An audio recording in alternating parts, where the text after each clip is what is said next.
अब हम आगे पढ़ेंगे वाक्यों का वर्गीकरण कितने प्रकार का होता है। वाक्यों का वर्गीकरण दो आधारों पर किया जा सकता है। पहला है अर्थ के आधार पर वाक्यों का वर्गीकरण और दूसरा है रचना के आधार पर वाक्यों का वर्गीकरण। अब सबसे पहले हम इसके वर्गीकरण पढ़ेंगे, अर्थ के आधार पर वाक्यों का वर्गीकरण। वाक्यों के कितने प्रकार होते हैं, कितनी तरह के वाक्य होते हैं। वाक्य भाषा की लघुतम सार्थक इकाई है। लघुतम मतलब सबसे छोटी, सार्थक मतलब जिसका कोई अर्थ है। हम वाक्यों के द्वारा ही अपने मनोभावों को प्रकट करते हैं, अपने मन की बात जो है दूसरों के आगे बताते हैं। हम वाक्य के माध्यम से कैसा मनोभाव प्रकट कर रहे हैं, यानी उसका क्या अर्थ निकल रहा है। कैसा मनोभाव मतलब हमारा जो वाक्य है उसका भाव क्या है, ठीक है, उसका अर्थ क्या है, इसी को वाक्य का अर्थ कहते हैं। अर्थ की दृष्टि से वाक्य 8 प्रकार का होता है। अब किस तरह के अर्थ निकलते हैं, हमारे मनोभाव कितनी तरह के होते हैं। पहला है विधानवाचक, दूसरा है निषेधवाचक, तीसरा है प्रश्नवाचक, चौथा है इच्छावाचक, पांचवा है संदेहवाचक, छठा है संकेतवाचक, सातवां है आज्ञावाचक, आठवां है विस्मयवाचक। तो ये 8 प्रकार के अर्थ यानी 8 प्रकार के हमारे मनोभाव होते हैं जो हम वाक्यों के माध्यम से दूसरों के आगे प्रकट करते हैं। विधानवाचक यानी असर्टिव सेंटेंस, असर्टिव मतलब पॉजिटिव जिसको बोलते हैं। निषेधवाचक जिसमें नेगेटिव सेंटेंस आते हैं, न वाले जो वाक्य होते हैं, ठीक है। प्रश्नवाचक जिसमें हम प्रश्न पूछते हैं। इच्छावाचक जिसमें हम अपनी कोई इच्छा जाहिर करते हैं। संदेहवाचक जब हमें कोई डाउट होता है, जब हम किसी बात का शक करते हैं, तो वो जो वाक्य होता है उसमें जिन शब्दों का प्रयोग होता है संदेहवाचक शब्दों का, तो वाक्य संदेहवाचक बन जाता है।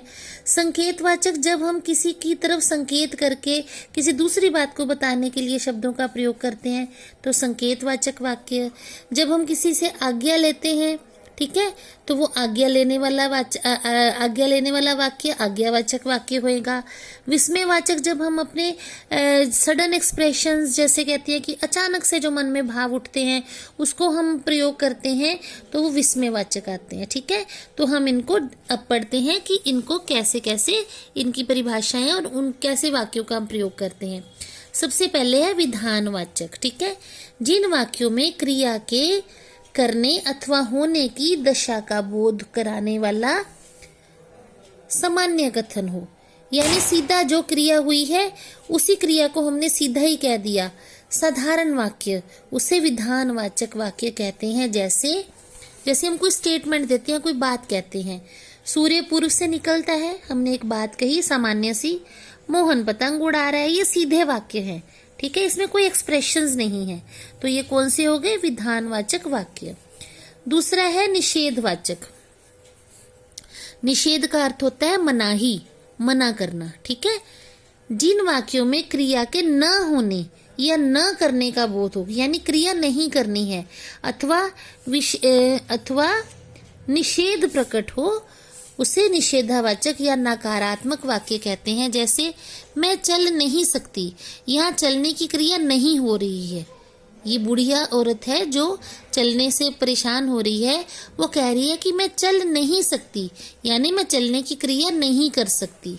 दूसरा है राम पढ़ता नहीं है, यानी राम पढ़ने की क्रिया नहीं करता है। तो जहाँ न, मत, नहीं ऐसे शब्द आ जाते हैं क्रिया के साथ, तो वो हमारे कौन से वाक्य हो जाते हैं, निषेधवाचक वाक्य। तीसरा है प्रश्नवाचक वाक्य। तीसरा जो उसका रूप है उसका क्या कहते हैं, उसका एक प्रकार है ना। तो ये प्रश्नवाचक तो सबसे आसान है, जो हम प्रश्नों के रूप में वाक्य प्रयोग करते हैं और पीछे प्रश्न चिन्ह लगाते हैं। जिन वाक्यों द्वारा प्रश्न किए जाने या पूछे जाने का बोध हो उसे प्रश्नवाचक वाक्य कहते हैं। जैसे राम कहाँ जा रहे हो, हमने पूछा ना कहाँ जा रहे हो, प्रश्न किया है, पीछे प्रश्न चिन्ह लगाया है। माँ थैले में क्या है, क्या है हमने पूछा है और साथ में प्रश्न चिन्ह लगाया है। तो प्रश्नवाचक वाक्य के पीछे प्रश्न चिन्ह का लिखना जरूरी है। अगला है इच्छावाचक वाक्य, जब हम अपनी इच्छा बताते हैं, जिन वाक्यों से इच्छा, आशा, शुभकामना, आशीर्वाद आदि का भाव प्रकट हो। जैसे हम किसी चीज़ की इच्छा करते हैं, भगवान मेरे पेपर अच्छे हो जाएं, आशा करते हैं, मुझे आशा है कि मैं बहुत अच्छे अंक से पास हो जाऊंगा। शुभकामना, मेरी शुभकामना है कि आप बहुत अच्छे व्यक्ति बने। आशीर्वाद, मेरा आशीर्वाद है कि तुम पढ़ाई में सबसे आगे रहो।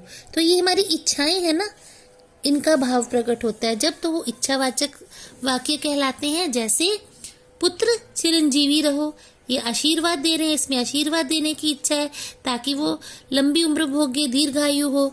तुम्हारी यात्रा मंगलमय हो, हम उसकी यात्रा की, सेफ जर्नी की मंगल कामना कर रहे हैं, तो हमारी इच्छा है कि उसकी यात्रा सही से हो पाए। तो ये भी हमारी इच्छा दर्शा रहा है वाक्य, है ना। तो ये ऐसे तरह के वाक्य जो होते हैं हमारे इच्छावाचक वाक्य होते हैं। संदेहवाचक वाक्य, संदेह मतलब शक, जिन वाक्यों से संदेह या संभावना का भाव प्रकट हो उन्हें संदेहवाचक वाक्य कहते हैं। जैसे शायद आज वर्षा हो, यानी आज वर्षा होने की संभावना है, अंदेशा है कि बादलों को देखकर लग रहा है ऐसा कि शायद आज वर्षा हो, तो वर्षा होने की संभावना का भाव है, तो ये संदेहवाचक वाक्य आ गया। शायद वह पेड़ पर चढ़ ना पाए, मतलब ये शक है कि वो पेड़ पर चढ़ पाएगा कि नहीं चढ़ पाएगा, है ना। तो उसमें भी शायद वाली बात आ गई, चढ़ भी सकता है और नहीं भी चढ़ सकता।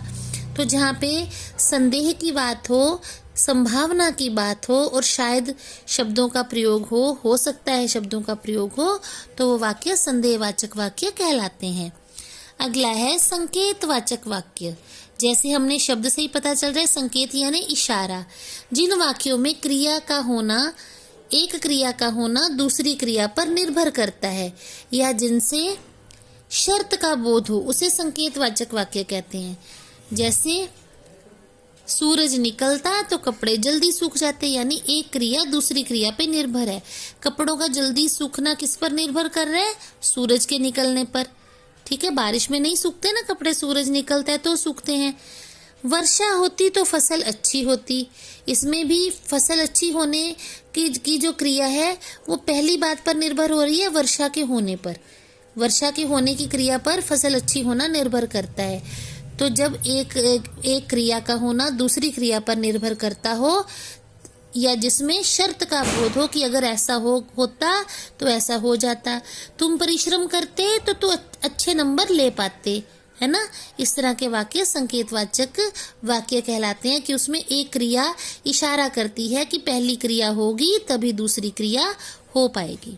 ठीक है ना। अगला है आज्ञावाचक वाक्य। जिन वाक्यों में आज्ञा, आदेश, अनुमति, अनुरोध या प्रार्थना का भाव हो। अब इसमें सारे भाव आ गए, देखिए, आज्ञा लेने का, आदेश देने का, अनुमति लेने का, अनुरोध करने का, प्रार्थना करने का भाव प्रकट हो, उसे आज्ञावाचक वाक्य कहते हैं। जैसे यहाँ से बाहर निकल जाओ, ये माता जो है बच्चे को आदेश दे रही है, अध्यापिका कह लीजिए माता कि यहाँ से बाहर चले जाओ, ये आदेश वाली बात आ गई। आप कल अवश्य आइएगा, ये अनुरोध है कि आप जरूर आना। ठीक है, क्या मैं अंदर आ जाऊं, ये हमारी अनुमति वाला वाक्य हो गया, है ना। हे भगवान आप अपनी कृपा कीजिए, तो हम भगवान से प्रार्थना करते हैं। इस तरह के जो वाक्य होते हैं वो हमारे आज्ञावाचक वाक्य कहलाते हैं। अगला आ गया विस्मयवाचक वाक्य। जिन वाक्यों में हर्ष, ये हमारे सडन एक्सप्रेशन होते हैं, अचानक से हमारे अंदर से जो भावना उठती है और जिसको हम जो विस्मयादि बोधक शब्दों में चिन्ह लगाकर प्रकट करते हैं। जैसे हर्ष की भावना, हर्ष होता है खुशी, शोक होता है दुख या उदासी, विस्मय होता है हैरानी, भय होता है डर, घृणा होता है नफरत। तो ये हमारे जो वाक्य जो शब्द होते हैं, ये हमारे जो भाव हैं अचानक प्रकट होने वाले। जिन वाक्यों में हर्ष, शोक, विस्मय, भय, घृणा आदि मनोभाव प्रकट हो उन्हें विस्मयवाचक वाक्य कहते हैं। जैसे वाह कितना सुंदर फूल है, शाबाश ऐसे ही इनाम पाते रहो, ओह अरे मुझे ठोकर लग गई, छी कितनी गंदी जगह है ना। तो ऐसे जो शब्द हैं ये सारे जो हैं हमारे किस वाक्य के अंतर्गत आते हैं? विस्मयवाचक वाक्य के अंतर्गत। और इन शब्दों को लिख के, जैसे वाह है, शाबाश है, अरे है ना, छी, इनके साथ ये विस्मयादिबोधक चिन्ह लगता है, तभी ये शब्द जो है वाक्य की शुरुआत में आते हैं और विस्मयादिबोधक चिन्ह के साथ आते हैं। तो बच्चों, हमने ये 8 जो हैं भेद जाने, 8 प्रकार जाने। किसके आधार पर? अर्थ के आधार पर जो वाक्यों के भेद थे वो हमने सीखे और पढ़े। उम्मीद है आपको समझ में आए होंगे। अब अगली वीडियो में रचना के आधार पर वाक्यों का प्रकार हम देखेंगे।